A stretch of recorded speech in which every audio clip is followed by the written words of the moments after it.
Lieber Florian, du bist nicht nur in Österreich, sondern weit über die Grenzen hinaus als Gründer von Runtastic bekannt. Eine unglaubliche Erfolgsgeschichte für ein Start-up.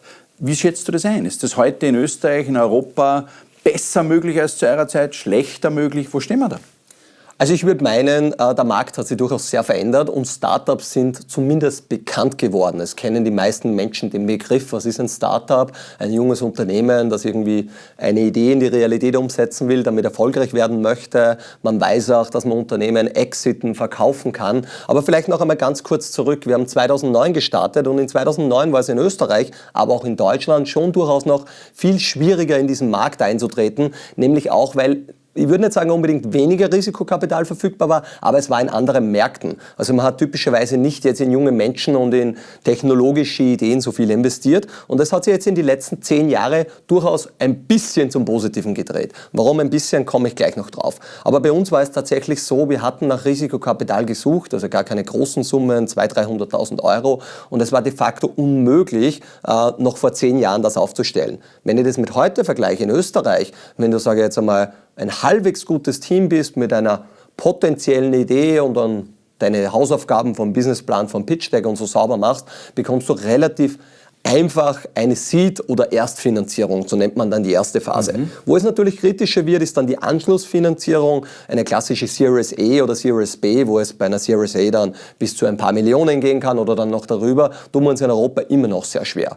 Wenn man die ganze Landschaft ein bisschen vergleicht, wo stehen wir in Österreich, sind wir leider eigentlich schon relativ weit hinten von den Summen, die investiert werden, auch wenn man es mit Deutschland vergleicht. Die sind dann nicht ein Faktor 10 größer, wie das Land größer ist, sondern eher ein Faktor 30, 40. Aber auch die Schweiz ist ein Faktor 20, 30 größer wie Österreich. Warum ist es in der Schweiz so? In der Schweiz gibt es mehr institutionelle oder Corporate VCs. Dort hat beispielsweise eine Swisscom und andere Unternehmen investieren schon seit Jahren relativ viel Geld in Startups, in junge Unternehmen.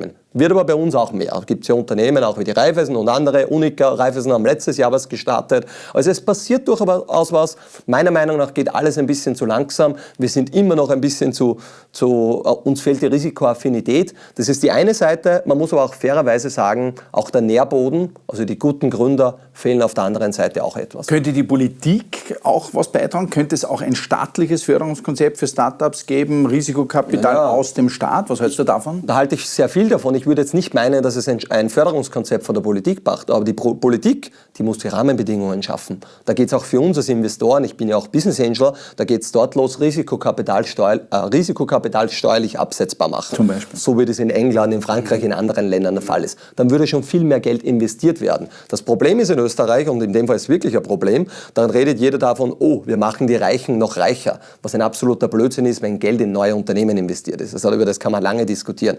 Das ist eines. Das zweite wäre aber natürlich auch Rahmenbedingungen schaffen. Warum können wir nicht in Österreich die ersten weltweit sein, die autonomes Fahren irgendwo auf einen Teilabschnitt oder in der Stadt im 7. Bezirk in Wien erlauben? Was müssen wir bauen, damit Innovation nach Österreich kommt? Und es liegt schon sehr viel an der Politik, Rahmenbedingungen zu schaffen, Dinge zulassen. Zum Beispiel Flugdrohnen, bemannte Flugdrohnen gibt es in Asien, kleine Städte, die sagen, in unserer Stadt ist das unter gewissen Auflagen erlaubt. Was passiert? Große Unternehmen der ganzen Welt, vom Silicon Valley, wollen dorthin, weil die wollen natürlich State of the Art dort die ersten Versuche machen, Produkte bauen. Und da brauchen wir die Politik dazu. Und ich würde schon meinen, Österreich war auch immer so ein Land, ein Testmarkt. Das ist losgegangen, dass der McDonald's bei uns getestet hat, weil wir ein sehr gutes Feld sind vom Einkommen und alles drum und dran, vom Verhalten, aber klein genug, dass es nicht relevant für die Welt ist, was medial und so ist. Wir waren im Mobilfunk vor 10, 15 Jahren die absolute Nummer 1, die wir jetzt mit 5G nicht mehr ganz sind. Wir sind immer noch gut dabei, aber nicht mehr, wo wir dort waren. Und da brauchen wir unbedingt die Politik, dass wir nach vorne kommen. Und abschließend, was ich noch sagen möchte auch, das war das eine Teil, der zweite Teil von der politischen Seite und der dritte Teil ist natürlich, was die Politik, aber genauso uns und alle braucht, ist die Bildung. Wir müssen den jungen Menschen natürlich auch erklären, was Unternehmertum ist.